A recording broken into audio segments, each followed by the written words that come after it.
What's up, folks? Welcome back to another episode of The Loop with yours truly, DJ CEO. The Loop is a show where we talk to folks within the industry, within the culture. We have real conversations, not just about what you've done and where you've been, but it's about why you do it. And we discuss purpose, and we get in depth, we get intellectual about it, we get spiritual about it. It's real talk. I think it's something you're not going to see on most other shows. And today's guest, I know he's with the shits. He's going to come with it. He's a good friend of mine. We've known each other for almost over 30 years, about that time. This has been a long time. Brooklyn native. He is an actor, a thespian, if you will. He's made his way through the ranks. You've seen him on some classic shows as a guest appearance, like The Sopranos and Law and Order. And he's also on some current hit shows like Timeless, Preacher, and Better Off Ted. He's also the host of his own show on YouTube, Going Live with Malcolm. Please welcome to the show my good friend, Malcolm Barrett. Malcolm, what up, man? Hey! Now, there's two corrections I gotta make off rip. Okay, my bad. Okay. First of all, Timeless is canceled, but it's okay because it comes back every other year, so I get it. All right, and the YouTube show is Going Live with Malcolm. With Malcolm. Yes, okay. You gotta remember the extra with Malcolm. So in all transparency, right? I know of the show, right? But my fellow executive producer helped me with some of the research. So when I read it, I thought it was a typo. As well you should. It's a ridiculous title. It's a stupid title. Oh man. I love how far you come. I love that you said executive producer. My executive producer is my lady. Well, my wife is my makeup artist. Look, we keep it in the family. We keep it in the family, bro. We keep it in the family. Baby. That's what we do. How you doing, brother? How's everything been with you, especially during this whole pandemic and quarantine situation? Oh, things have been pretty smooth and easy, man. Have you been having any troubles? Things are really, really easy. No, you know what? I'm surprised that I've been trouble free. I've been actually pretty shocked. I've been blessed. I tell people all the time, I've been blessed, man. Like, it could be way worse. It could, yeah. No, and I'm kidding, man. Like, shit's been up and down, but like, I think everyone's trying to find their footing, figure out where to go from here, and that's kind of what I'm trying to do, man. I'm trying to figure my pivoting and my acting and my writing and my protesting and my, breaking a building down. I'm trying to figure it all out. I think we all are, and we'll see where it goes from here. What's because I know as an actor it has to be tough. I know, like, even for me being a DJ, like being in a venue is kind of like part of the job. Like being an actor and being on a set and there's like hundreds of people, like that's kind of comes with the job. So I know that put a halt on production for a lot of different things. Mm-hmm. What have you seen like going to works or as plans as far as for companies to get back into production? Yeah, so Hollywood, much like America, is staggered right now and really not sure what it should be doing. So there are some projects that are going and some projects that aren't. Pretty much everything stopped when COVID hit and when the lockdown happened, right? Like, because it didn't happen exactly as the lockdown happened, because that's what's been happening here is like we're like kind of stopping and starting. And so, shit is bad when it's just like you pretty much get a letter where it's just like, don't worry, we're doing everything, everyone's gonna be okay. And then the next letter is just like, hey man, it's just fucked up. We gotta stop this shit. We gotta end this shit. This shit ain't working. So I mean, production stopped. I was doing a reefer, we stopped. But now there's a couple productions that are starting up, but I don't know any show that's full on completed and stopped and finished the season. Like, I don't really know. There's a couple indie things that are doing whatever they can. And, I filmed probably about 2 months in, or who knows, I filmed a socially distant short series with a buddy of mine, Rachel Myers, something called Hotspot. But in terms of big studio things, it's near impossible to do. So it's happening here and there. But there's no uniform thing of like, this is happening. And for the most part, a lot of shooting has stopped, I'm in something that's doesn't even start until it's supposed to start at the end of the year, but I don't think it's going to start until the beginning of next year, to be honest. Plus, I'm not going nowhere. Like, there's too many people. There's too much stuff. Like any given studio set is just too much stuff. Only person I could do it was Tyler Perry, but that motherfucker owns an old military base, and he keeps everybody hostage for about a week while they shoot 8. Right. Like also like no one has those facilities. You know what I mean? So it's just like it's impossible to do it. You know what I mean? He's got houses that are actual functional houses that are also being used for sets. Right. You know what I mean? Like studios don't have that, and studios are barely remembering to like test everybody every day. So the shit's happening the same way shit's happening in schools, where all of a sudden it'll be like, look, we're all clear, and then it's just like, wait, are we? Like there's like, turns out Sam was fucked up the whole time. Yeah, it's been a shit show, and it's started from the top, and it's permeated, and not that excuse me, not that it didn't exist already on a low level. This pandemic has exposed the idiocracy that is America, not just from a government standpoint, but from its citizens as well. I've seen some of the wildest shit ever. Yeah. And you're right, like even me as a DJ, I remember when the country started to shut down, and it didn't all shut down at once. It was kind of like a domino effect. And I remember I still had gigs, and I was kind of like, what are y'all doing? Like, when are you going to shut down? Like, this is like the NBA had shut down already. And I was like, yeah. We're still going? Like when rich white men go, nah, I'm good. We don't need to make no money. This is dangerous. Like you should also be like, let's stop. And they didn't for maybe like 2 more weeks, and then they stopped. Now, did you say, so you're in Aretha? The Genius TV series, the one with Cynthia Erivo. Oh, okay. Yeah, so there's 2 Aretha projects currently making waves. My hit show. So there's a TV series and there's a movie, right? So the movie is Jennifer Hudson and Marlon Wayans. Marlon Wayans plays Ted White, her first husband. So the TV version is played by Cynthia Erivo, who's damn near an EGOT winner. She's one Oscar away. And I play Ted White. And it covers decades of her life. You want to take it from the top?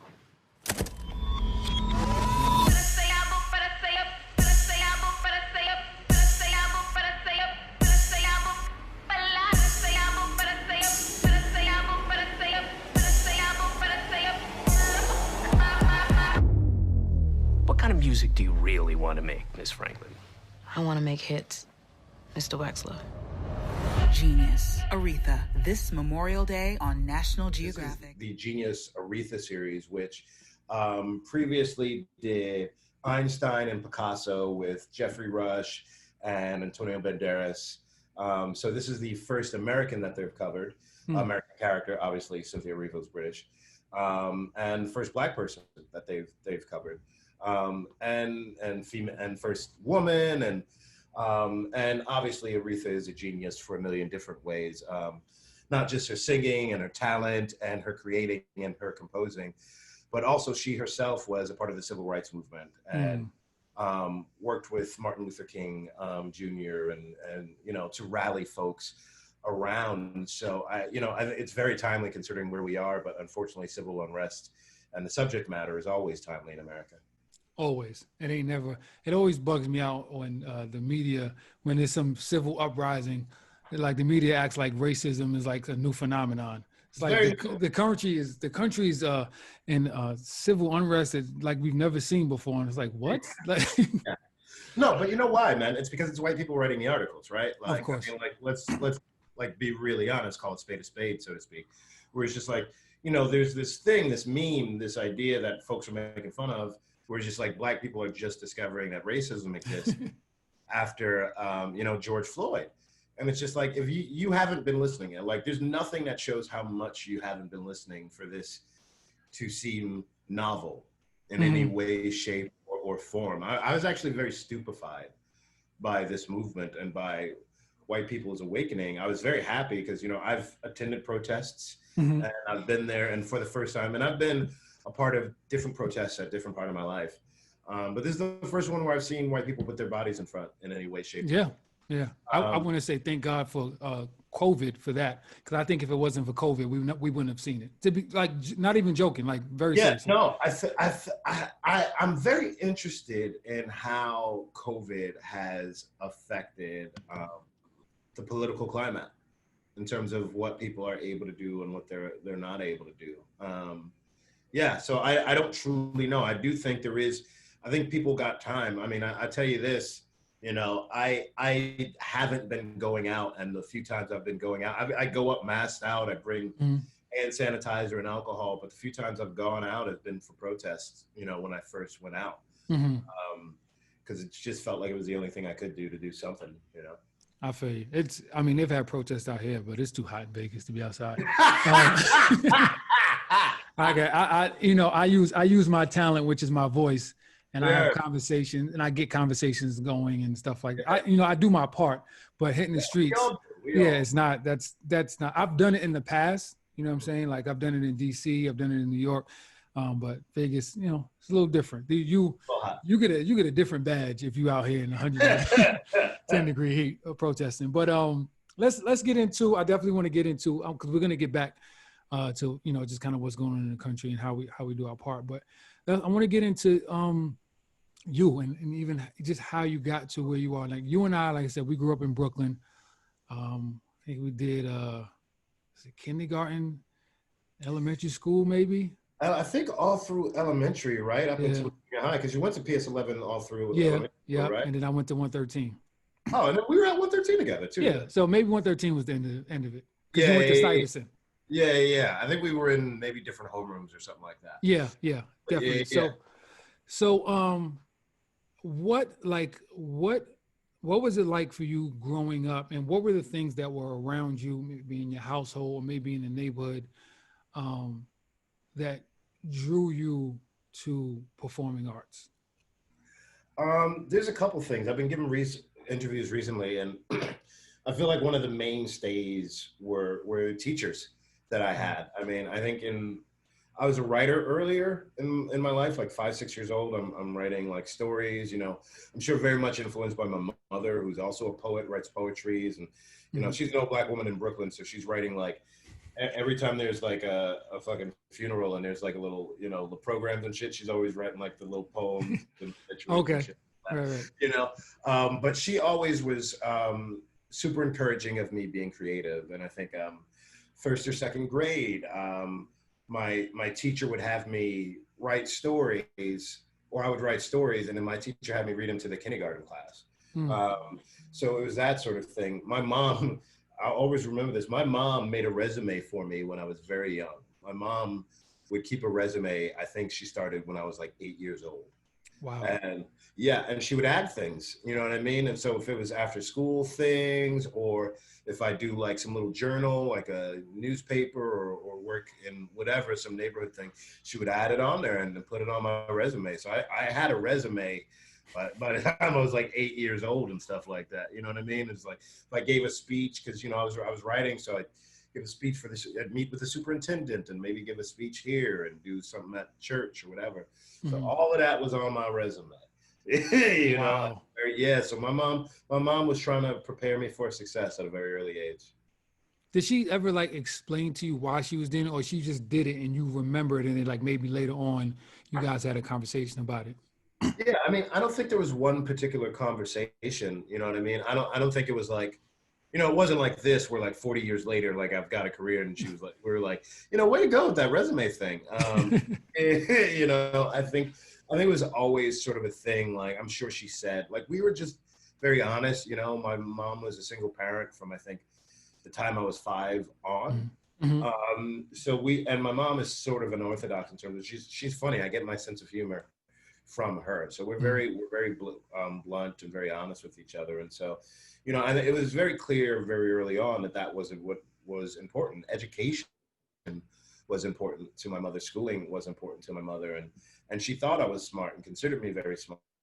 My mom was, active in community boards and the PTAs and in the neighborhoods and soup kitchens and things like that. So I took after all of that.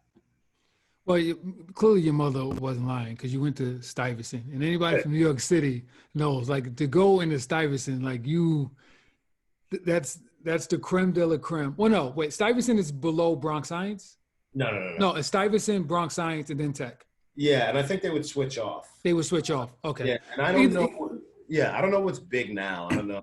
It's been a while since I was at. Either way, all those who are from New York City, you know, those are specialized high school. And you got to take tests to get in there. I did not get into any of them. So we clearly, at least during that time, we were on two different. And look, here we are now. I matured late. Yeah, it all worked out. Out. So after Stuyvesant, so were you doing any like because part of also what did you do also, like, you're a poet, you're an MC, you do sketch comedy, so you're a comic, you know, you're a comedic actor, you do stand-up comedy. Was there at any point where you kind of pinpointed or was like, this is exactly what I want to do, or you just wanted to do all of it? No, I mean, when I was younger, I knew I'd use my voice, and I think as a kid that translated into like, maybe I'll be an umpire.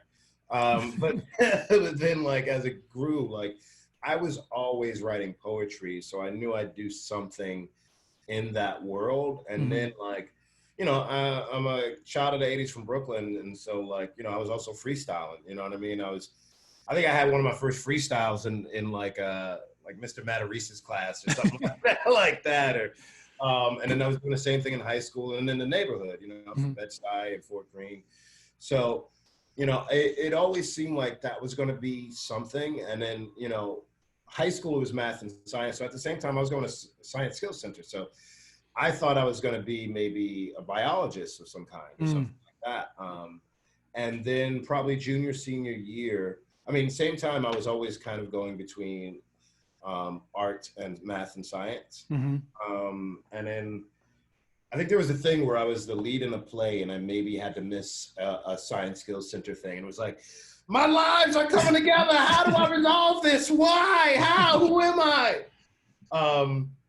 But then I think I just started slipping in chemistry by the time your senior year happened. And then also, I just found my way in the art. Like, I wasn't involved in my school, but the way I wound up getting involved was theater. And I was proficient. I was good. You know, people dug me and I enjoyed doing it. And so when college came around, you know, like you said, Stuyvesant was a specialized school. So my entire life was about taking tests to get to the next school. Right. So by the time college happened, I just went to what I had heard of. Like, I'd heard of Penn State and I heard of NYU. NYU offered me more money, and Penn State, I don't know what my major was going to be there, but I was doing acting. And so I went into acting for NYU. And I think I had an agent by the time I was 18. Oh, wow. Okay. Yeah. Cause I was doing plays and somebody was interning for this agent, Penny Ledke, and she needed young Black men who could sing. I fit 2 out of 3 of those descriptions at the time. And so I went in there, I did a monologue. I did 2 monologues, one from a play, The Disposable, another from a play, West Side Story. And that's how I got my agent. My West Side Story monologue, by the way, was as Lieutenant Schrank, which I don't know if you remember. Officer Krucky has the famous song, but Lieutenant Schrank is the racist cop who hates the Puerto Ricans. Right. Which I guess I was a good actor because at some point the acting teacher goes, "What do you think about playing Lieutenant Schrank?" And I was like, the racist cop? All right. I mean, all right, cool. Yeah, I mean, half these Puerto Ricans are Asian anyway. Like, I think we've played with the color barrier. Right. You know, these Jets and these Sharks are both multi-ethnic, so I don't quite get how this works. But, all right, let's do this. Right. I remember the first time. Because I know we had ran into each other like at a club or like some after work party in New York. But prior to us running into each other, I remember seeing you in a Verizon commercial, I think it was. Okay. Yeah. I think it was a Verizon commercial. And I remember being home like, yo, I know this dude. Because by this point, we hadn't seen each other in a long time. Yeah. So And I was just like, yo, I know this dude. I was like, yo, isn't that Malcolm? Like, I'm calling people like, yo, isn't that Malcolm in the Horizon? And they're like, yeah, that's Malcolm. I'm like, oh, I was like, okay, he's, you know, and then I remember seeing you. So this is like this is maybe 2 or 3 years after college, you know, at the longest. And I was like, yo, one of my boys is like, he made it. Like he's a, you know, he's a celebrity. Like he made it. And then like just fast forward to see where you are now with all the shows that you've been on, all the guest appearances that you've made, and then the shows where you had like major roles and like you are a major part of it. The one thing that stood out to me, and I thought it was very interesting, is that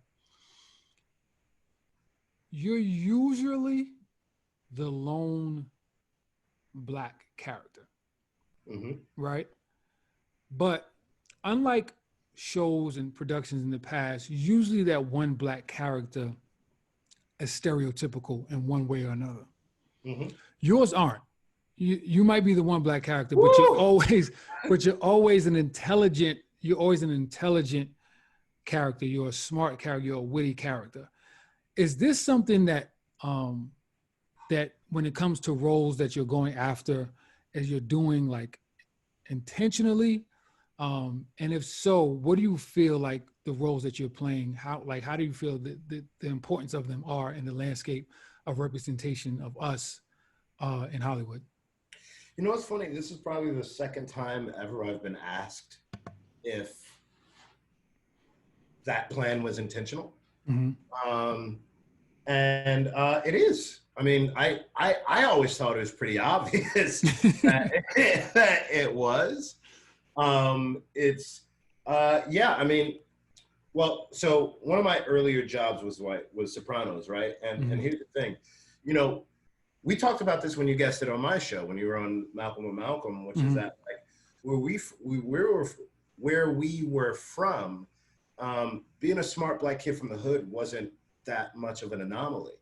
Do you know what I mean? It wasn't like that crazy. Like it was crazy because you didn't see it on television. Right. And like, yeah, there was drug dealers somewhere, I guess. You know what I mean? I'm fucking 8. I'm not fucking dealing drugs and shit. Like for us, it wasn't necessarily that commercial where we're jumping through the concrete jungle. Right. Like, you know what I mean? Like in TV and movies like to make it appear as though it gives this Jesus Neo complex, particularly for Black folks, where it's just like, that's the one Black guy who's good at something, or the one blah, blah, when we came from a community of that, of different people. So for me, it was always an idea of showing the humanity of Black folks. And a lot of actors are able to go in there and just be actors and just be who they are and have fun. A lot of white actors get to just do that. Like they don't have to represent their community. But for me, there was a compulsion to do so in some way, shape, or form. But even in doing something like The Sopranos, where I played a crack dealer, I'm like, that's real for me. Like, that's real people from my neighborhood. And so for me, stereotyping wasn't about not necessarily just the character you played, but about having depth in the character you played, and then playing a real person with real reasons behind what they're doing.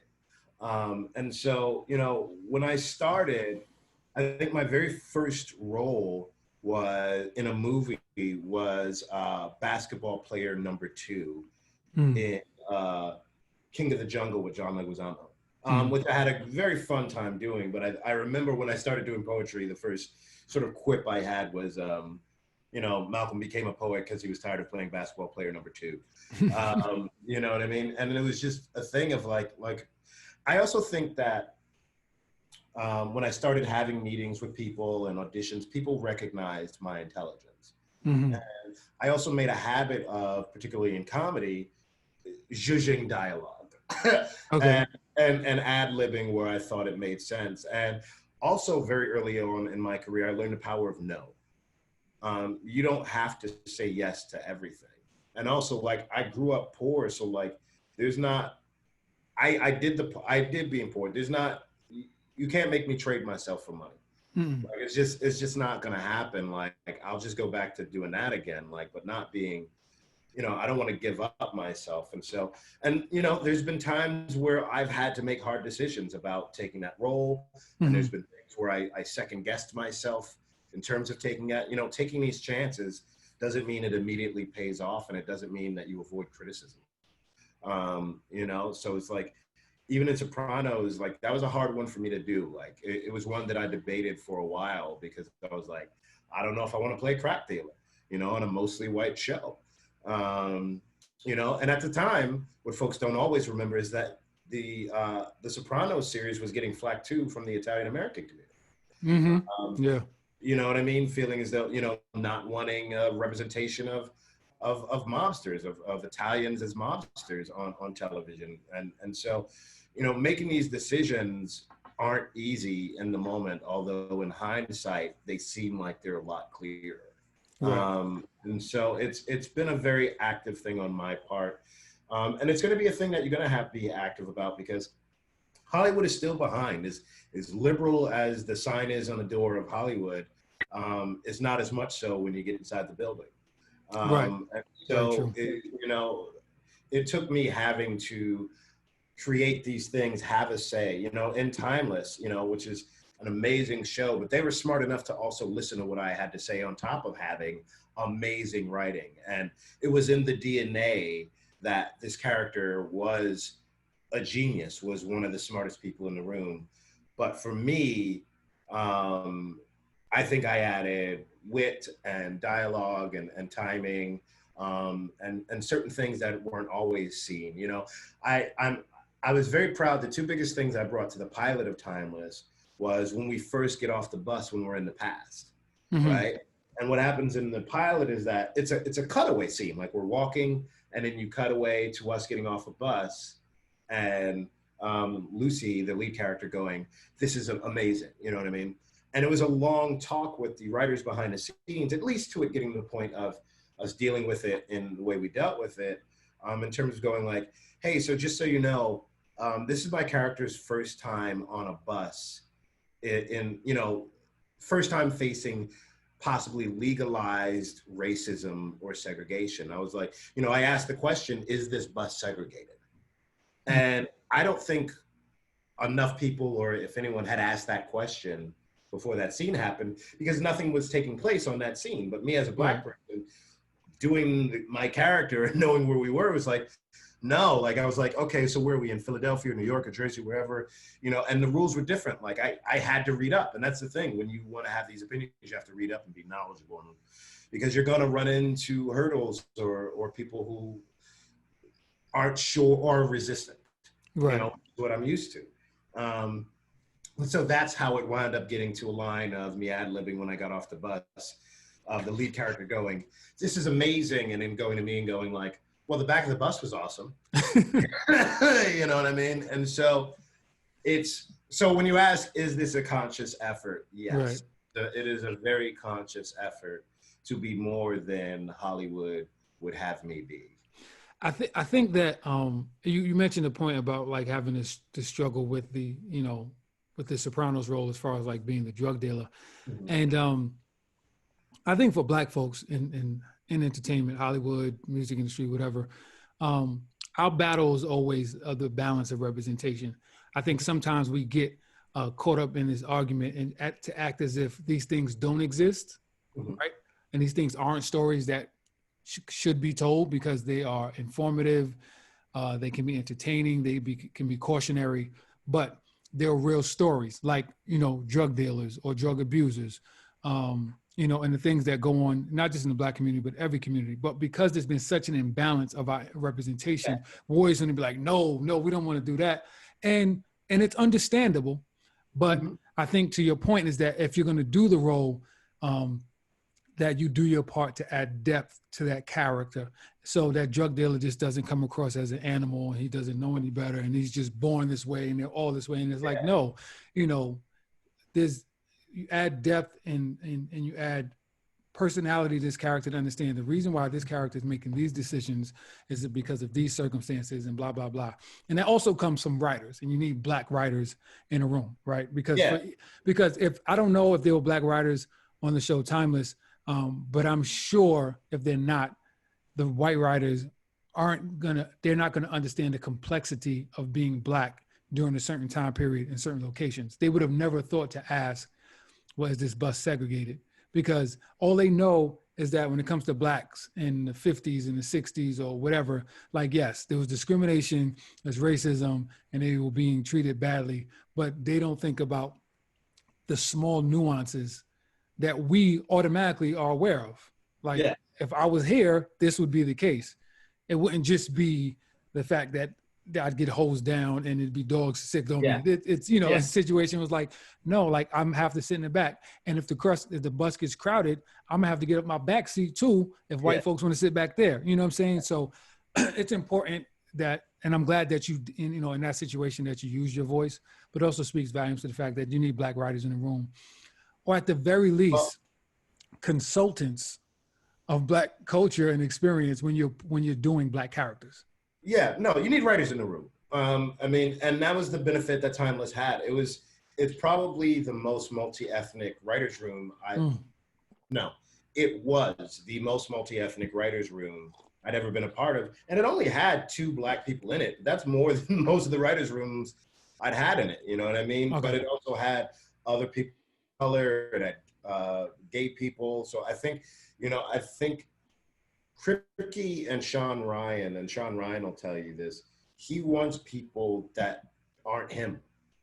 Do you know what I mean? And I think the majority of Hollywood, it's an old guard, right? It's an old boys club, it's white, and they want writers that look like them, like, period. Do you know what I mean? Like, it's a fact. That's really what it comes down to. And this is speaking as someone who's been in this industry for 20 some odd years. I've probably done at least 12, 13 pilots, you know, and I'm being shy about it. It's probably closer to 20 or something like that. And that's a majority of every room I go to. Most writers' room are white, male, and like 40 something wearing like New Balances. Like, that's like every show you're watching on television. You know, I believe it.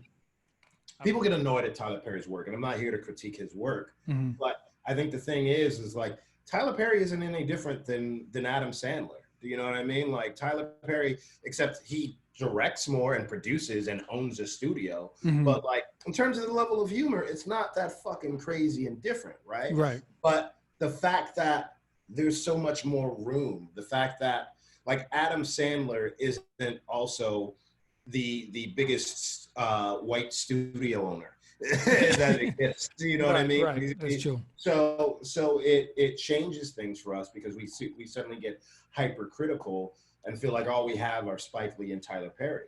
Do you know what I mean? When there's a myriad of experiences that are out there, and I do think that you are seeing a change, and it's good to see. Like, I love seeing Jordan Peele come out there. I'm loving seeing Marshall Todd, who's doing Woke with Lamorne Morris and exploring that. I love seeing Atlanta and Issa Rae, and, you know, talking about telling our own stories. There are so many Black women that are telling their stories that are doing amazingly. Absolutely amazing. Absolutely amazing. Cole, you have Issa Rae, Regina King is up here, been doing a thing for 20 years. Kerry Washington producing the work that we need to see in Native Son. Like, just bet on Black women. Like, you'll always do great. Do you know what I mean? Always. They have been saving the world since day one. The world. You got Donald Glover, and it is a thing of like telling our stories. It's not about like, it's not simply like, well, we need people with experience who do this and who do that. You know, they try and make it as though, you know, it's an experience thing, which at the end of the day just benefits white folks simply because it's an old white building. You know what I mean? It's an old guard. So a lot of times that becomes the barrier for new voices, but it's weird because like we keep finding new white voices. Do you know what I mean? And putting them prominent. And, you know, a friend of mine, Lynn, said something that was very insightful to me, which is that Hollywood creates white stars. Black people create Black stars. You know what I mean? Like, Hollywood will throw you some new young white actor who you've never seen ever in your life and put them in things 1,000,001 times, whether or not they're successful. Right?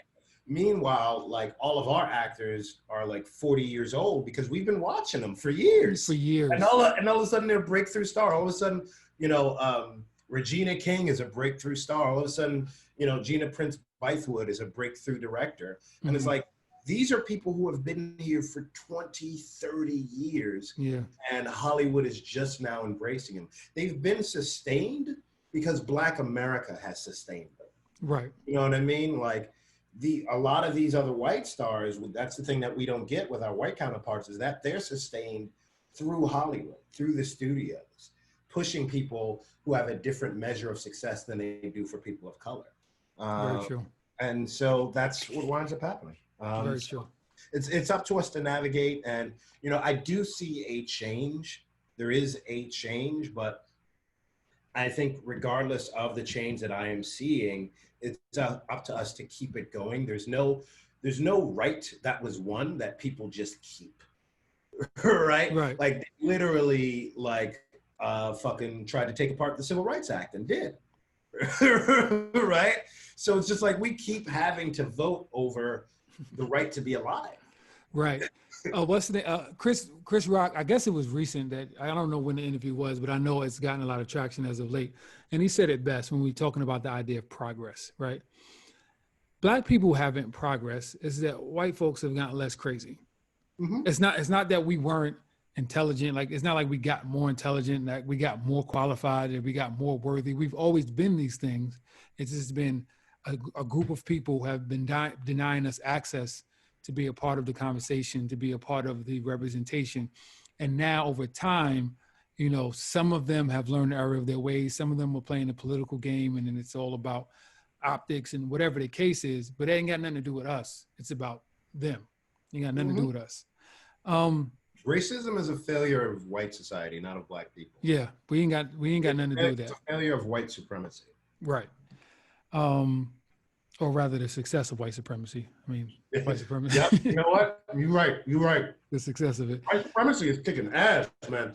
And it has been doing so for centuries. Virus, it'll thrive. When we're at our worst, it thrives. It's like roaches. Like they said if like an atomic bomb dropped, like the only thing left would be roaches. I think that's white supremacy. Yeah, and one white guy blaming it on Black people. on Obama specifically. On Obama. Let me ask you a question, because I know for me as an artist, right, and I'm a very spiritual person, and I understand that as artists and as creatives, our skill sets are what we have is really gifts, and I feel like they're gifts given to us by God. Our ability to do the things that we do at a high level, to make it look easy, even though we do put in the hard work and we practice and to perfect our craft.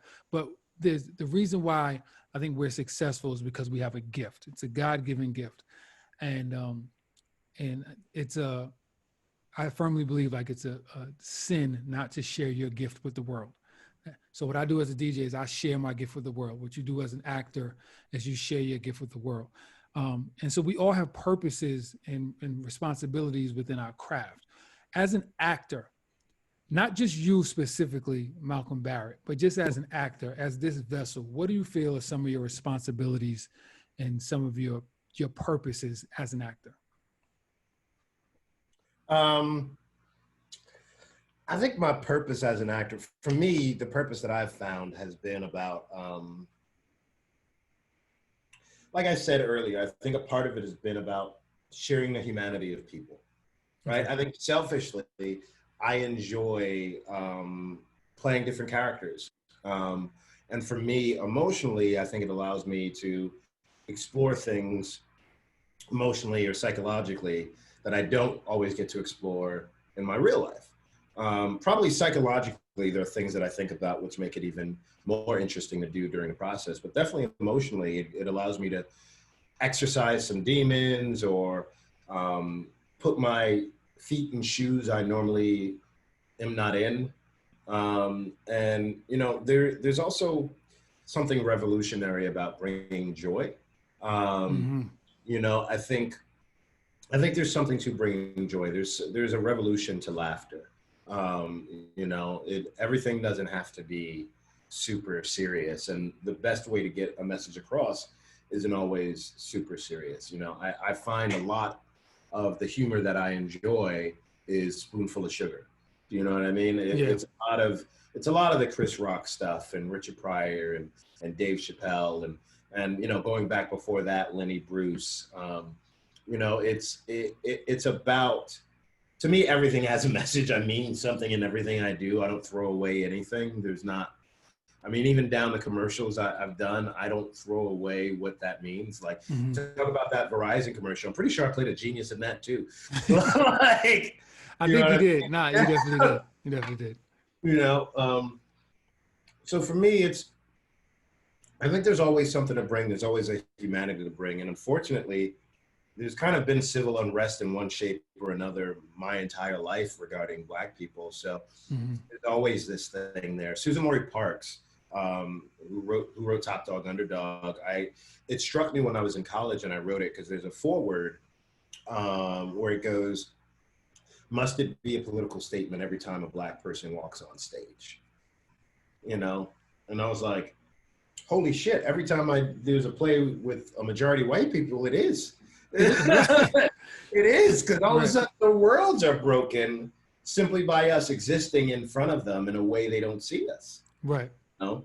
So that's interesting. And you used a word that I use all the time, even describing my purpose as a DJ, and it's to kind of bring joy to people. Like you're unifying folks, and like you said, bringing humanity to these characters, bring humanity to the people that you play, because we all need to understand that we,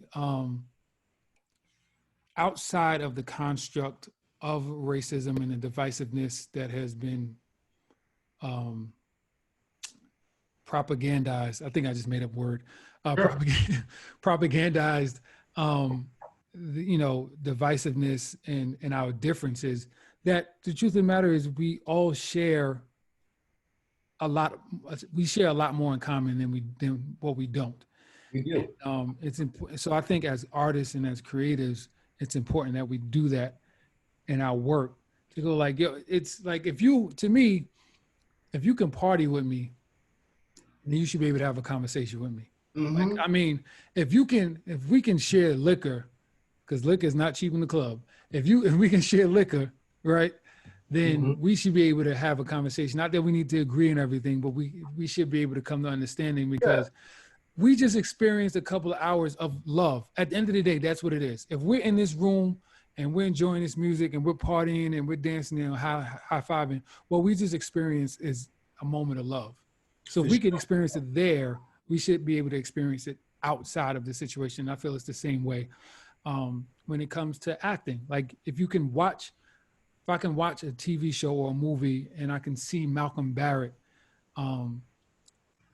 if I'm a white person, not me, clearly, but if I was a white person, and just see you give me a whole nother perspective of what the Black experience is, then I could be like, oh, okay, I was wrong about this.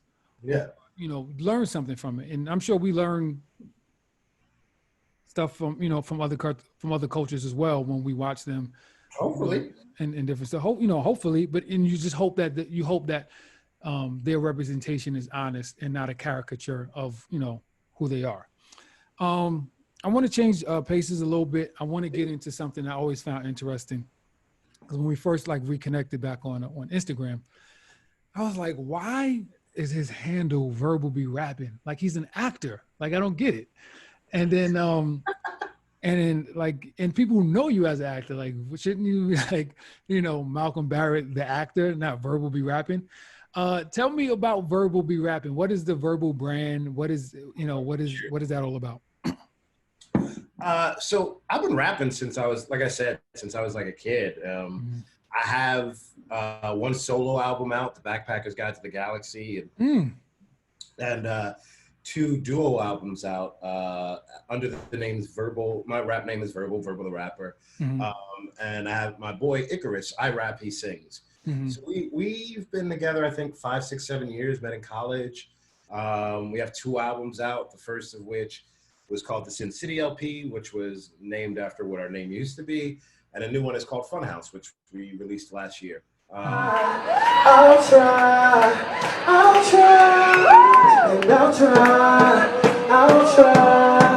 I'll try.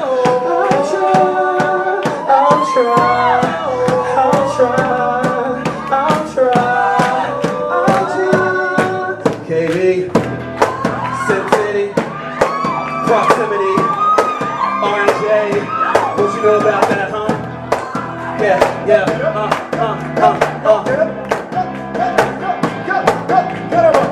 I said I love you so, you wouldn't let me go. But little did I know you wouldn't try. I need you every night, I hold my pillow tight, and pray to see the light up in these eyes. Damn, I thought to be what you taste, so leave me and in this game. I'm out of my mind, what am I online? Is this my state? Is this the strange? Shove your face in the neck till the next day in your place. I scream and I holler, but it doesn't make a thing. I'm trying to make it all out of 15 cents. I'm really getting it and it's all too fake.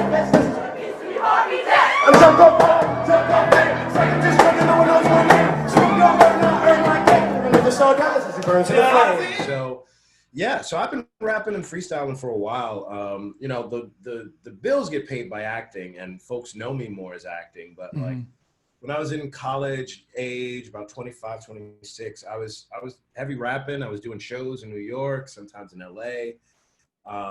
Actually, Better Off Ted, the very last. So my first album was called The Backpacker's Guide to the Galaxy, and there's a song on it called Revenge of the Nerds. So if you watch, if Better Off Ted, the series finale, there's a part where we're strolling and they use my song. Oh, wow. Yeah, and I've made a song for a lot of the TV shows that I've been on. Actually, Timeless. We did a video that got a huge amount of views called "Hero in a Hoodie," and so it was rapping over Jaden Smith's Icon song. Okay. Yeah, and so it's always kind of been a thing. I've always been rapping. It used to be Verbal Kint after Usual Suspects, and then I just shortened it to Verbal. Okay. And then I think there's another Verbal somewhere else, so I sometimes go by Verbal the Rapper or something like that. But yeah, I got 3 albums out musically, and I still do music. I still drop freestyles here and there every once in a while for whatever occasion. And you know, we did 3 music videos in like a couple of months. We just really wanted to get some stuff out there. And worked with a couple different writer directors. You know, we did something for a song called Bender. We did another for Hoops. We did Hero in a Hoodie, and we did one more, but Fame, the song Fame. But it's cool because we got, you know, we're actors. We got some cool artists to do it. Tina Wong, who's Zillion Isles and a million other things. She directed one of our videos, Bender. Bobby Quadra just sort of did everything for one of our other videos. And then Timby Banks, who recently directed Insecure. I had seen her years ago in a festival circuit. Wait, who you said Themby Banks? Yeah. Oh, that's the homie. Yeah. Oh, beautiful. Now that's the homie. Yeah. So you're writing. So like you said, you're mostly known for your acting, but your writing and your love for poetry and spoken word and just emceeing as a whole has definitely led you to other things.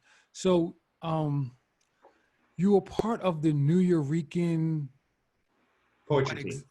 Poetry, right? So you were part of it, and I know like you won a couple of was it like contests or awards or something like that? Yeah. So in 2001, or basically 2001, I was heavy on the poetry scene, on the slam poetry scene. I was at NYU, so I was at Gallery of the Tribes. So there is a place on the Lower East Side on 3rd Street run by Steve Cannon, aka the Blind Professor. And so it's sort of this community center / art space run by this blind guy, Steve Cannon, who's been in the neighborhood for years. Ridiculously smart man. And so I was there. About a block away from there, so I interned there when I was in college, which just means I like filed, I don't know what the fuck I was doing. But about a block away from that is the New Yorican Poetry Cafe. So all through college, I was going to the Poetry Cafe, and I wanted to get up there because I was like, I'm dope. I know I'm dope. I'm gonna kill this shit.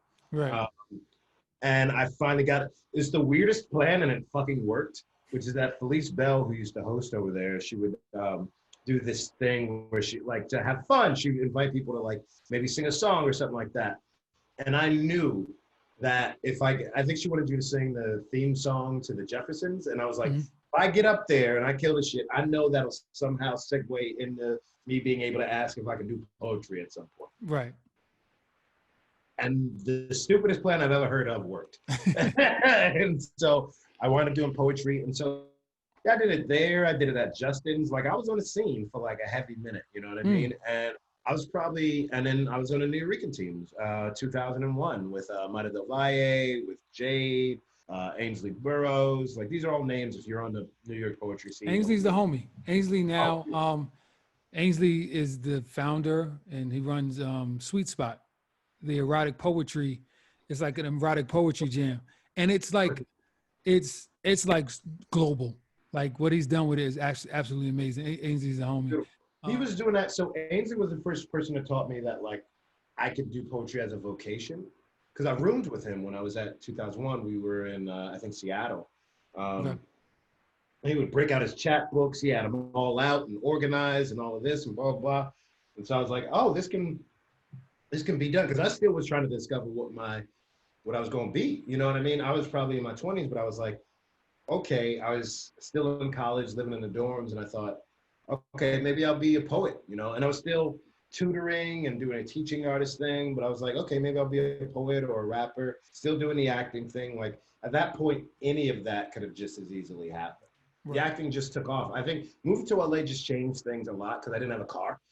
So like I wasn't going to poetry spots or trying to rap anywhere. Like, but the thing that moved me to LA was this other show, Luis Guzman, and so that took me to LA.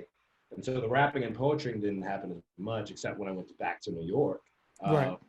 And then the acting was happening here. And basically, it's like, I still didn't have a car then. It was like, well, I got to get this gig because I got to pay for the cab. So it was just like, I got to get this audition. I got to get this part, you know? Yeah. I don't miss those days. I remember plenty of days early in my DJ career. It was like, I barely had enough money to get to the gig. Mm-hmm. But at least I know getting to the gig, I have some money. So at least I could get back home, and then I have something to hold me off to the next. Yeah. And you bring that up, and I want to talk about the idea of just like what is it inside of you, either spiritually or mentally, that keeps you from officially giving up? Because anybody who's in the entertainment industry, at minimum, at least 50 times, you have said out loud, and maybe to some other people, "Fuck this shit. I quit. I don't want to do this no more." You know? Yeah, I'm confident, man. I mean, really, you know, and that comes from, you know, being raised right, having somebody that loved me, that taught me that I had value, right? Mm-hmm. And then aside from that, I contemplated quitting after Sopranos.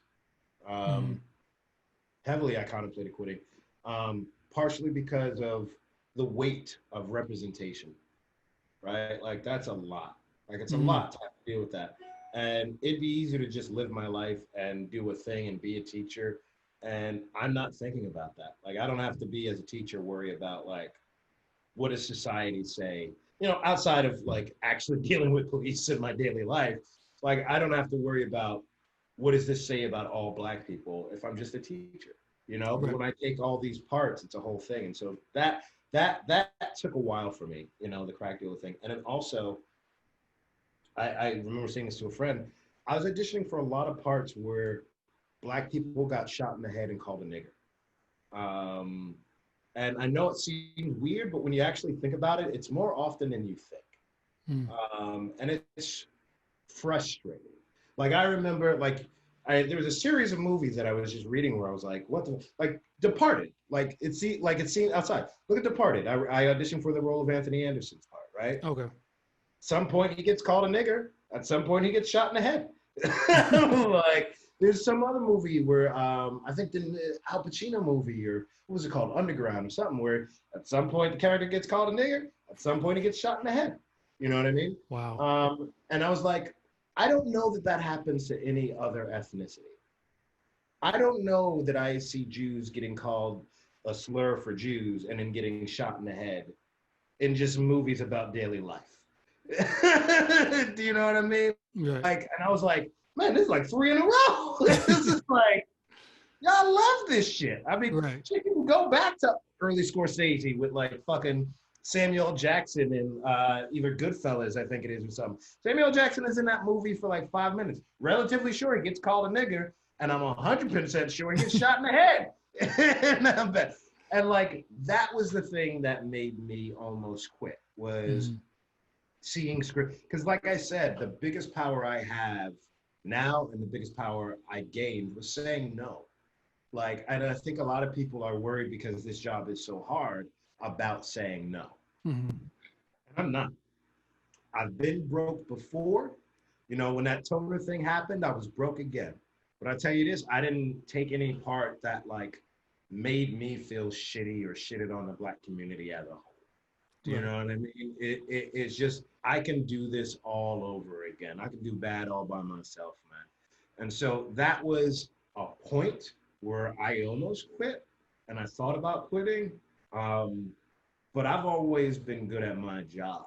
And sooner or later, there were opportunities. And so, like, I'm not going to I'm not going to lose, man. I decided a while ago I'm not going to lose. And the plan has worked so far. Do you feel like that's I almost feel like I know the answer to this question. Um, and that ideology and that approach to how you go about your craft and the roles that you pick, do you feel like there is solidarity amongst Black actors in Hollywood with that idea, or do you feel like there are more Black actors that are just looking at it like, look, I'm just trying to get on. If this is what I got to do, I'll do it no matter what. Yeah, I mean, look, like you said earlier, right? Like, there's no monolith, right? Like, Mm-hmm. I think there's pockets and situations where we become uniform, you know, as a community. And also, I just try and I surround myself with people who have a similar thought process. Like, I keep a group around me in Hollywood that are like very real people. You know, I have a group of folks that I hang with, a bunch of Black nerds, and that's what we're about. We're about helping each other, helping others, and growing.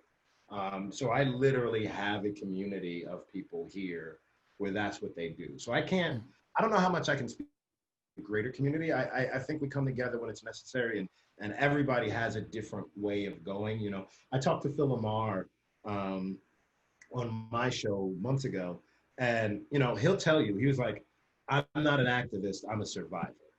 He's like, he's been in this game obviously longer than me by decades. He can't be that much older, I don't fucking know.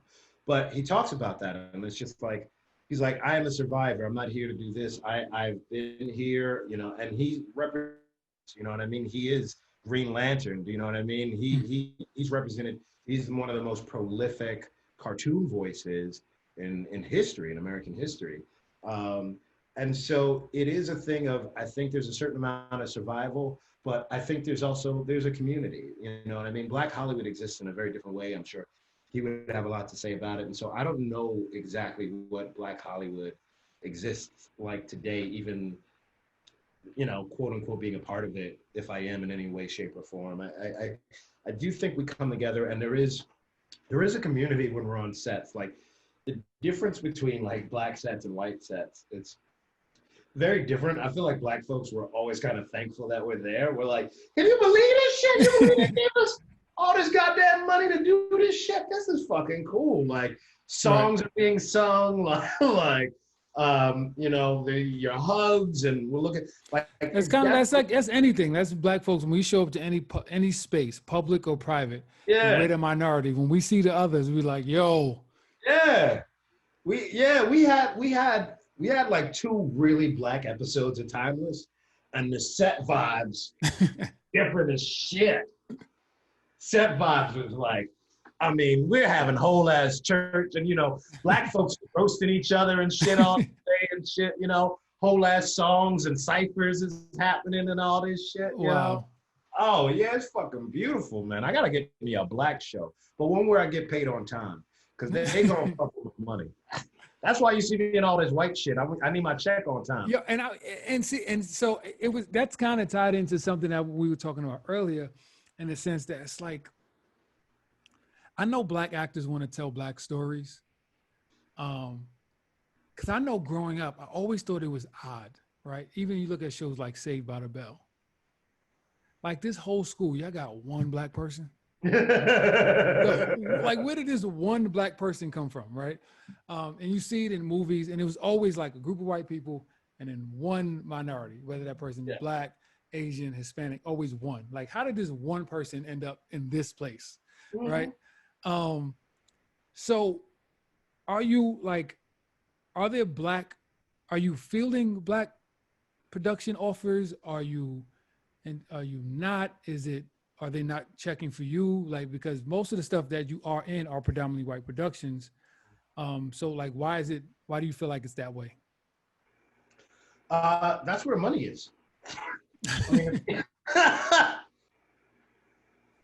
what the fuck to tell you? Do you know what I mean? It's like money and luck of the draw. You know what I mean? There's not. It depends. Like, you know, like I said, Aretha is probably the blackest shit I've done in a little bit. And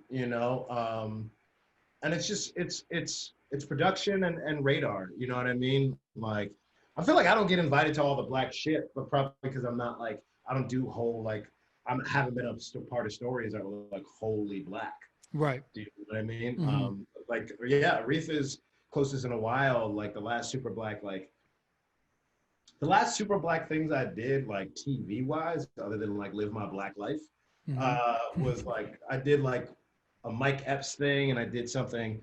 Nick Cannon had like an offshoot sketch comedy show called like Electric something or blah, blah, blah.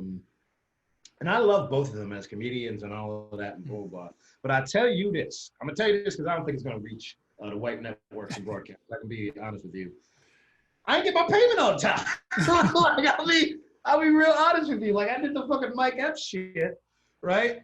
And because that's the thing, right? The system is also built to support white people. The system is not built to support black folks, right? So we're self-sufficient in a lot of it, and so we're struggling in a lot of ways. It feels like, and so I remember this is my Mike Epps story, which is like, he has basically a pilot that he's sort of creating, and so they asked me to come on there. Sometimes I get offered stuff, I don't have to audition. So they asked me there because there's a sketch they want to do about Dave Chappelle. Like, I would always get the Dave Chappelle comparisons. I can see that. I got it so early that I stay away from anything Dave Chappelle-esque. I got you. Like I'm just like, my own road. I don't want people to say it's this, carve my own thing. So this is the one time they said, I want you to do this. I said, fine, I'll do it. It's fucking Mike Epps. I love Mike Epps. I'm down. You know, I don't have a Chappelle impression, like whatever shit that cut crosses over is coincidental, you know, or a result of me watching, I'm sure. But so I didn't really have anything. So like the night before, I'm working, I'm looking at tapes, all this shit. I show up, I get to set, we're waiting, there's lunch, blah, blah, blah. And, you know, I'm kind of waiting on some shit to happen, like what's going to go down. And I haven't seen Mike all day. You know, the normal process is you go in, you go through here in makeup, you see the other actor, and then you can shoot the scene, right? There's maybe a little waiting to set up lights and whatever, and you shoot whatever. So I'm on set. I've been brought to this location. I'm waiting for a little bit. And at some point, the director, a 50, 60-year-old man with graying cornrows, rolls up to me and is like, my brother. And I'm like, fuck! No shit is fucked up. When a black man in a professional setting come at you with any type of my brother, right. I was like, oh shit, how am I getting fucked today? And the motherfucker, they were like, Mike's not here. I was like, what? He's like, yeah, it's not here. It's you know, he has some gig out of town, something, blah, blah, blah, so we can't be here. So I do it with this other comic who, I'm not gonna break his name out, but the nigga can't read. Like, it's one of these BET comic view ass Negroes where it's just like, what the fuck is going down? And so it's just like so he's taking Epps' place. I'm doing this character, and it's like the whole time he's horrible. Like his ad libs are not on here, so I'm having to bring him. Like, all right, great.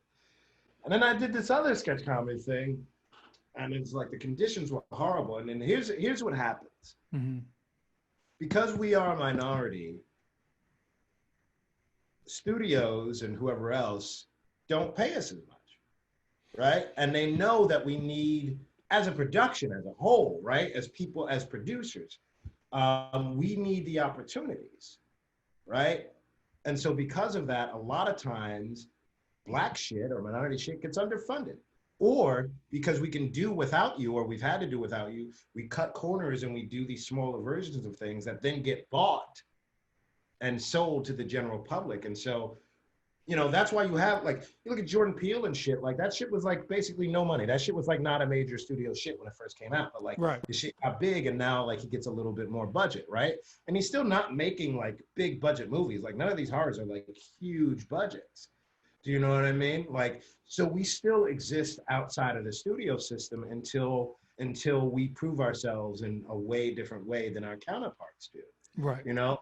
So I definitely do low budget shit, you know what I mean? When I know folks, I work with folks I know and blah, blah, blah. But I think it's a mix of that and not always being on the radar, partially because I haven't done this shit. Like probably the last one before that actually was People's. Like speaking of Tyler Perry, that was like produced by Tyler Perry's offshoot company. Mm-hmm. That was with Kerry Washington and Craig Robinson and David Allen Greer and Tyler James Williams and Esapatha Murkison. Like that's probably the last big budget Black thing before Aretha that I've done. Because people are mostly seeing me do TV shows and there's not, because that's the thing, right? Like I'm not really like, I guess there's some level of fame or whatever, but like, I'm guessing most people see me from the TV shows I do, and most TV is white. Like, yeah, period. Like, I can't think of a Black show that's on that doesn't star a famous, an already famous musician or comedian, right? Yeah. So the fight to be on those shows is hard. Like the fight to be on, you know, like I auditioned for Marlon Wayne's show, you know what I mean? A million people audition to be, you know, that guy's brother, like a million people from all walks of life. So it's also about what you wind up getting, you know, what you wind up getting in for. And so like, I just wasn't on that show. And like, if I would have got Marlon, I would have been known for that for about 4 or 5 years, right? But the last thing I got was like Timeless, where I played Black genius in a very white society or in a very white environment. I mean, and there's, you know, our guests and Mason, who's my boss and father figure, is Black too. But it stands out, you know, and I'm in these projects where it stands out in this way. And I think it's just about audiences, you know what I mean? It's about finding audiences and you being found in the things you get on, you know what I mean? I'd love to do more Black projects. I have 1,000,001 Black heroes in the industry who I'd love to work with, you know? Like doing Genius Aretha is awesome for me. It's amazing. Like, and that's the thing is like, everything's like your last job, right? So if this goes, all of a sudden I'm gonna be the Blackest motherfucker in the world. You know what I mean? If this hits the way it hits, right. You know what I mean? So it's a weird thing. And that's why I look at it, it's a career, right? It's not a moment, it's a career. And so I've built a career, which when people look back on it, go, oh yeah, you play not only the smartest Black man in the room a lot of times, but you've played the smartest man in the room a lot of times in a majority of these situations. And it's because I'm building a career, not just having a job. And I know how quickly the general public's sentiment about you changes. I know the next job, if it's big enough, will be what the audience thinks I am now. Agree. Agree. Yeah, so I want to talk about theater. I know you founded, you're one of the founding members of a theater, is it a theater company? Is it theater like organization in New York? I want you to talk about that and just kind of talk about like theater, because theater is completely different than anything in TV and film. Like it's a whole different animal. I've tried my hand. I've been in independent films and, you know, done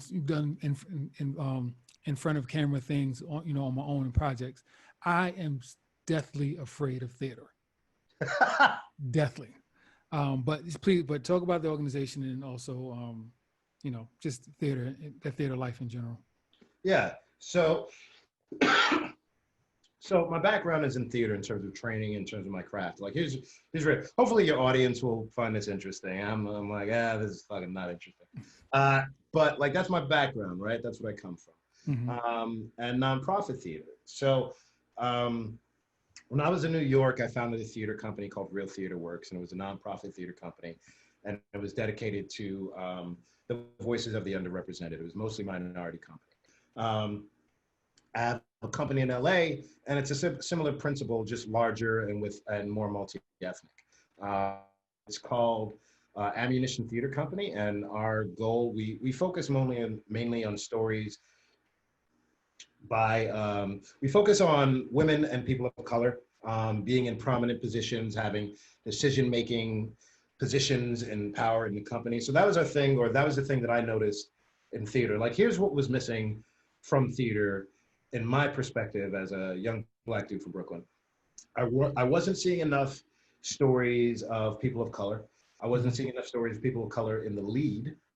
I wasn't seeing enough stories of people of color where it wasn't about them being people of color. And you can replace all of this with Black people too, depending on wherever you're listening. And so that's how that theater company started there. And this was a similar thing.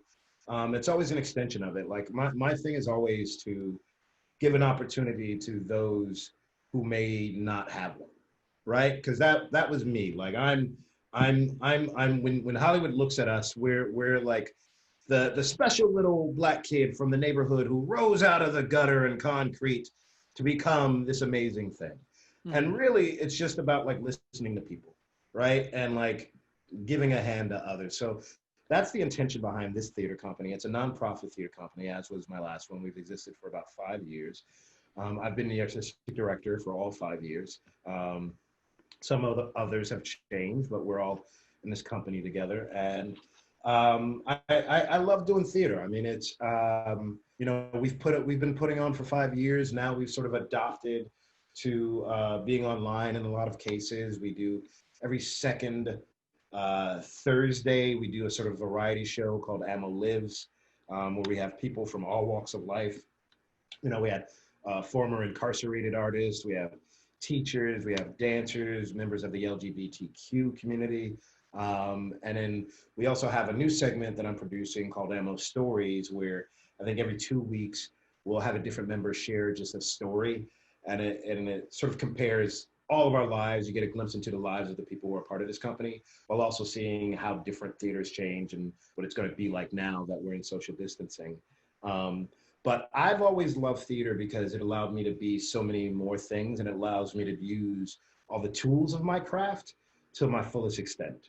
You know, if I'm doing a play, right, I may get to be Tybalt, and we may do all these sort of added exaggerated physicality, and I play that character for 2 hours, and I have a backstory, and there's all these fights that may happen, sword fighting, and I work for months figuring out the character, creating gestus, changing my body, do all of these things to fulfill that. And I'm working with a company of people that may be about 30 or so actors, and so we are working together as a community to create this entire story. You know, after it's been written and maybe workshop, then we put it on, and then we perform for a month, and it's live, and all the things that you worked for go out the fucking window. It was just homework because now somebody's coughing, or somebody fucked up a line, or somebody, you know, didn't make their entrance in the proper way, or whatever the fuck happened. And it's amazing, and you're alive. And the thing about it is it teaches you to stay in the moment. You can't leave. You have to be there no matter what happens. You can't stop the play. Right? It's very different from television, because in television, you're only acting like 45 seconds at a time. Do you know what I mean? Like a play, I may give a soliloquy and talk for a while, you know, like, but soft, what light through yonder window breaks, it is the east, and Juliet, it's the sun arise, fair sun, and kill thee in this moon, and I get to do all of this shit. And then when I get to TV, I go, I wouldn't put a pretzel there. Like, and I collect my money and I go home. Yeah. and that's exactly why I'm deathly afraid of theater. It's because even though, I mean, in theater, clearly you have to have the ability to kind of wing it, to improv in certain situations because something happens, right? So you got to be able to use that and pivot it and make it seem like it's part of what was supposed to happen. You keep going. But I just feel like I'd always be the one forgetting the line, walking too fast, too slow, not hitting my mark. And it's like, you don't get a chance to like, all right, let me do that again. Like, you're there. Yeah. And it's amazing to me that scares the shit out of me, because DJing is the same thing. Like, you don't get to redo it. Like, you're there, but I'm confident as a DJ. Like, I trust myself. That's literally the difference. That's literally all it is that. But look, also that's what rehearsal is about, right? Like, the rehearsal is 2 months of doing that same activity so that you are confident. You're confident as a DJ because you've been doing this shit for years. Right. You know what the fuck you're doing. You can do this shit with your eyes closed and not think about it. You know what I mean? Like, you know, if the venue is in this city with this demographic of people at this time of night, at this time of year, like radio being what it is, you know what you fit to play. What you know what I mean? You ready and fit to do it. I know on any given day, in any given play, if I know what the material is, if I know what my audience is, I look at my audience, I go, okay, this venue, I know how to fit every situation. Now, I'm confident. It's probably why I'm confident as a speaker, because so much of what I have to do is reading an audience and reading people. And you know, I come from doing improv too. I was doing improv comedy on stage.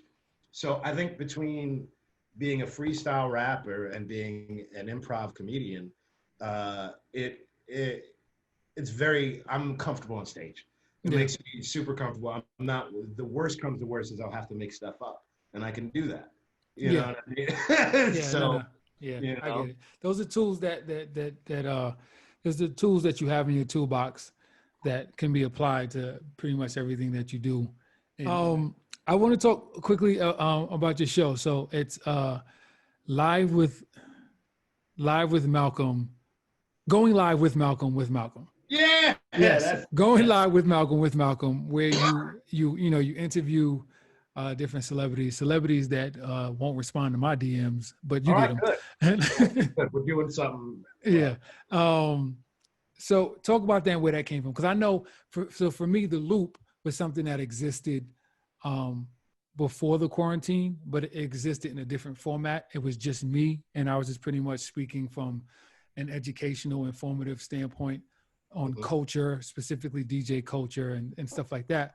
But the quarantine afforded me the opportunity to revise it and really think about it. It's like, I have some really dope people in my network that are doing some major things. I can make this more of an interview type show and more entertaining. As much as I love myself, I don't think people want to sit and listen and look at me for like an hour. Like, that ain't it.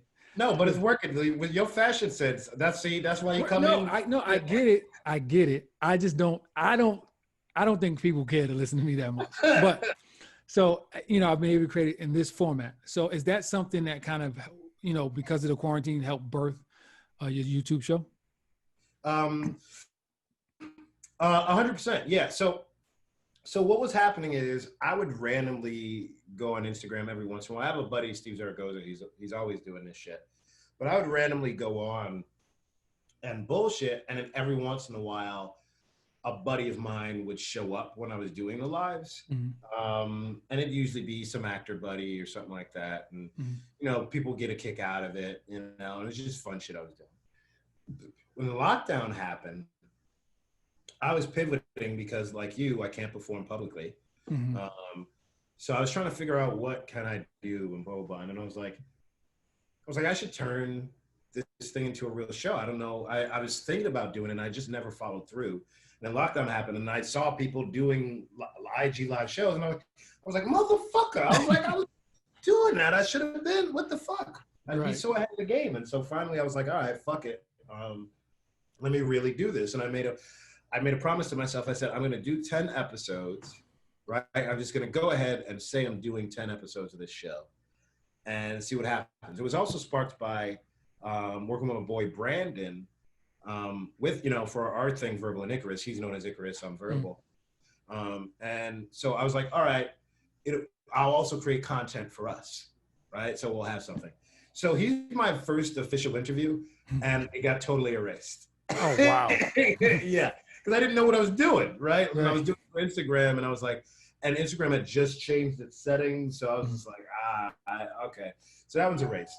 But then my next guest was Marquis Richardson, who's in Dear White People and Antebellum, and I met him from doing Dear White People in a movie, and he's still in Dear White People, the Netflix TV show. And so that came out of the fact that, like, Marquis is a good buddy of mine, and at the time we were doing Aretha, and he is somebody that I can talk to about anything, be it ridiculous or serious, and we can go either way, and it works out, and it's fun. And so I knew when I wanted to do this show, we're dealing with Black Lives Matter and what feels like eons ago and feels like it was heavier even then, but we're dealing with Black Lives Matter, we were dealing with the lockdown. And I knew that he was the one person I could talk to where if I felt like dealing with those issues, we could do it and still have a good time. Right. And so that's kind of been the vein of most of the show, is that it's people where I can be completely ridiculous and at the same time have a real conversation about representation and what's going on and all. And that's why the name is so ridiculous, Going Live with Malcolm, because the show is just, I make up games right before. I try and come up with about 3 or 4, because I'm still finding the show. And so for me, a lot of the fun is just throwing things at the guests and they don't know what happened, and I'll smoke and drink and do whatever and have fun. And so like I literally, you know, Phil Lamar was on a guest. I started this show called Voices Off, where I have guests who are voice actors do different voices. But what most of my guests haven't realized is that I always tell them that I'll name, they'll do any voice.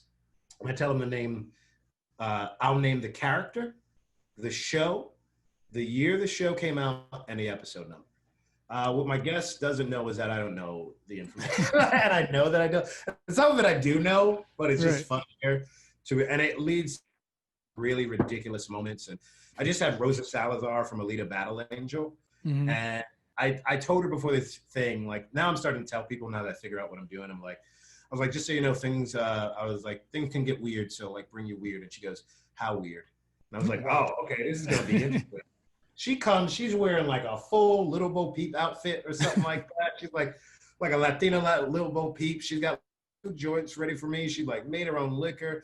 We're just like yelling at each other for like 20 minutes at a time. It was just crazy shit. You know what I mean? So that's where the show came out of. The show came out of just wanting to have fun with people who I knew had things to say and wouldn't shy away from it. And I also just felt like, if I can't get super black now, when can I? You know what I mean? Like this is the moment. And also I just, you know, it's predominantly, when I look at it, and I'm sure I thought about it, but it's predominantly guests of color. It's predominantly black people, really. And so it's also a way of highlighting black folks, even though my last 2 guests were Danny Fernandez and Rosa Salazar. I think a big part of it is just, you know, showing. I also don't think you see that many talk shows where it's mostly black people on it or mostly people of color on it. You know what I mean? And speaking in our dialogue, speaking in our cadence, you know, being like our native tongue. So before I let you go, the show is called The Loop, right? And we, like I said, we really discuss culture. And how it impacts us and how it has influenced us into who we are and why we do what we do. I don't want to say for every guest, I do 2 things. So at the end, it's like your top 5 of a specific thing, you know, right?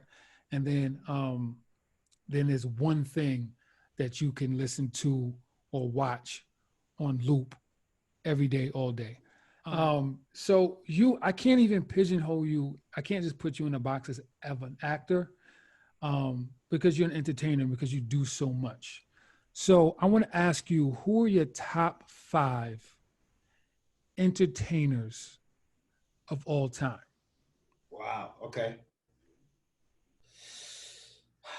Eddie Murphy. Eddie Murphy. Erykah Badu, Robin Williams, Michaela Cole, Redman. Wow. Yeah. First, I want to thank you for keeping the string going of people answering this question and me going, really? Like I've had so many people and they've said names. I'm like, really? Like that? Like why? I'm into Redman. Yeah. Because first of all, I think Redman is one of the most underrated MCs ever. Hands down. Yeah. But why Redman? What about Redman? Redman is probably one of the biggest influences on my entire career. He is one of my favorite rappers of all time. One of my favorite lines from him is, I'd be like, like I got cerebral palsy. Genius. Fucking genius. Wait. Can I tell you one of my favorite lines from him? Please. And it is the most outlandish. And this is what I love about Redman. He's one of the most outlandish rappers ever. He said, "I keep my hose spreaded from Japanese to diabetics." He explained the diversity of his harem of women with ethnicity and medical conditions. Yeah. Like that is brilliant. For you to understand how many women I have and the diversity of it, I can't keep it in one context. You thought I was just gonna go with race? Japanese to diabetics. Like, I just thought that was brilliant. I think he's great. And the Superman Lover series, I just think, and each album, Fuck You, I'll Be That. I mean, look, if you look at the commonality between the people I just named, who I didn't expect to name, between Robin Williams, Eddie Murphy, Erykah Badu, Redman, they don't take themselves that seriously. And they're also not afraid to push the envelope in a way that reflects who they are and not in a way that is trying to push the buttons of society around them. And they're wholly creative in who they are. They are fully realized in who they are. And they're iconoclasts, and they're individuals, and they have great senses of humor. That's all. That's what I value, and those are all the things I try to bring to each and everything, every piece of art or work that I produce. I can totally respect that, and I totally with you explaining, I definitely see the common thread. And shout out to Redman. Maybe one day I can get him on the show because I love that dude. Okay, so lastly, if there was one thing, it could be a project. It could be a movie, it could be a television series, whatever it is that you can watch on loop every day, all day, what would it be? I'll tell you what I play the most. Oh, I just had my virtual birthday party, and played Rock and Roller, the Guy Ritchie movie. So I could definitely do that on loop all day. And then it'd be between that and The Warriors and The Last Dragon. Yeah, man. So first of all, thank you, Malcolm, so much for taking your time out to be on the show. I'm so happy for social media. I have my issues with social media, but social media is what allowed us to kind of reconnect and reestablish our relationship. So I appreciate that. Tell the folks when Going Live with Malcolm is on, comes on, where they can find it, and also where they can find you on social media. Yeah, you can find me, Verbally Rapping, I think, is my Instagram, and Malcolm Barrett is my Twitter, and I think Verbal the Rapper is my Twitch now. Yeah, on my Instagram, Going Live with Malcolm is every Tuesday at 3 p.m. And then we do the YouTube version of the previous show, usually midnight, like Monday, Monday morning, Sunday night, we do midnight. But I'm probably going to break out a bonus show tomorrow, but I'm trying to get the the YouTube show closer to when I've been airing the show on Instagram. So yeah, that's every Tuesday. You can find me there. I think I'm in other stuff. The machine will do the work.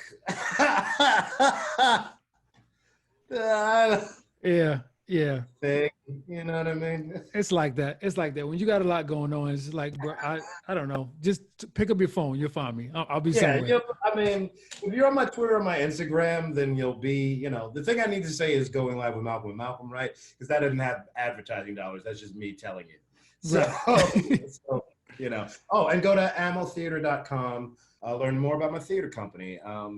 And you'll be able to see more of our work because we're going virtual for more of our stuff. Like I said, we have the Ammo stories that are going to go to our Instagram account. All of the accounts are amotheater.com or on Twitter and Instagram. So you can go to our site and we'll have our calendar up and it'll tell you about Ammo Stories, which are stories from Ammo. It'll have Voices of Ammo, which is our talent show, which maybe you and this community can be a part of if you email us or Instagram us, and maybe you can be a voice, because now we can have artists from all over the country and all over the world, because not just like who we know in LA. We usually do, the way that we do that show is it's via Instagram Live. So we'll usually have a host, somebody from our theater company in LA, and then we'll find artists, and we're looking for more artists to perform, and then they just tap into our live, and then they're on, and we display them and we showcase your talent for about an hour or so. So if you're interested in doing that, you can reach us at ammotheater.com, and there's you can go there, or you can DM Ammo Theater on Instagram. Solid. Thank you again, brother. I appreciate you for your time. Once again, this has been The Loop, and my name is DJ CEO. Until next time, make sure you stay in the loop. Put your mask on. Stay indoors.